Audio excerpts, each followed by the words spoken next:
వారెవ్వా, రాజభోగం అంటే గీ కుక్కదేనుల్లా. చూసిండ్రు కదా దర్జాగా కుర్చీలు ఎట్లా కూర్చున్నదో. మళ్ళా గిదేదో ఉట్టి కుర్చీ సుతం కాదులో, గ్రామ పంచాయతీల సర్పంచ్ సాబ్ కోసం వేసిన కుర్చీ అట.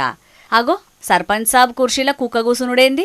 అయినా దాన్నెవలు కూసబెట్టిర్రు అంటే, ఇప్పుడు గ్రామ పంచాయతీలలో సర్పంచ్లు ఎవరు లేరు కదా. ఊళ్ళో ఎట్లయినా నేనే గ్రామసింహాన్ని. నన్ను అడిగేదెవలనుకున్నదో ఏందో గాని సర్పంచ్ సాబ్ కోసం వేసిన కుర్చీలా దర్జాగా కూస్తున్నదట గీ కుక్క. నిర్మల్ జిల్లా ధర్మాజిపేట గ్రామ పంచాయతీ కాడ కానొచ్చింది ఇది. అయితే ఊరోళ్ళందరూ కలిసి గ్రామ పంచాయతీ కాడ ఏదో మీటింగ్ పెట్టిరట. ఇక ఇప్పుడు ఊళ్ళెవలు సర్పంచులు లేరాయే, ఉన్న పాత సర్పంచ్ల పదవి కాలం అయిపోయి కొత్త సర్పంచ్ ఎలక్షన్లను ఇంకా పెడతలేరాయే కాంగ్రెస్ సర్కారోళ్ళు. ఇక సీటు ఖాళీగా కానొచ్చే వరకు కుక్క పోయి కూసున్నదంటున్నారు ఆడున్న పబ్లిక్ కొందరు. సర్పంచ్ ఎలక్షన్లు ఇంకా పెడతలేరని ఇప్పటికే రేవంత్ సర్కారోళ్ళ మీద ప్రతిపక్ష పోలు బగ్గనే సెటైర్లు ఎత్తున్నారు కదా. గిది సుతం ఎవలో కావాలనే సర్కారోళ్లను బదనాం చేయాలని చేసినట్టున్నారు.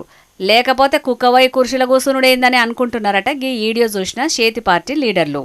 గదెట్లా కుర్చీలో కూస్తున్నదో ఏందో తెలియదు కానీ కాంగ్రెస్ సర్కార్ వచ్చి 1.5 ఏళ్ల దాటింది.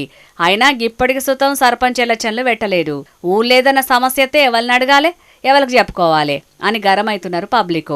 కనీసం ఇప్పటికైనా సర్పంచ్ ఎలక్షన్లు పెట్టాలని కాంగ్రెస్ సర్కార్ను డిమాండ్ చేస్తున్నారు చాలా మంది పబ్లిక్. చూడాలి మరి రేపు మాపు అనుకుంటా ఊరెత్తున్న సర్పంచ్ ఎలక్షన్లను ఎప్పుడు పెడతారో, గా సీట్లలో సర్పంచ్లు ఎప్పుడు కూర్చుంటారో.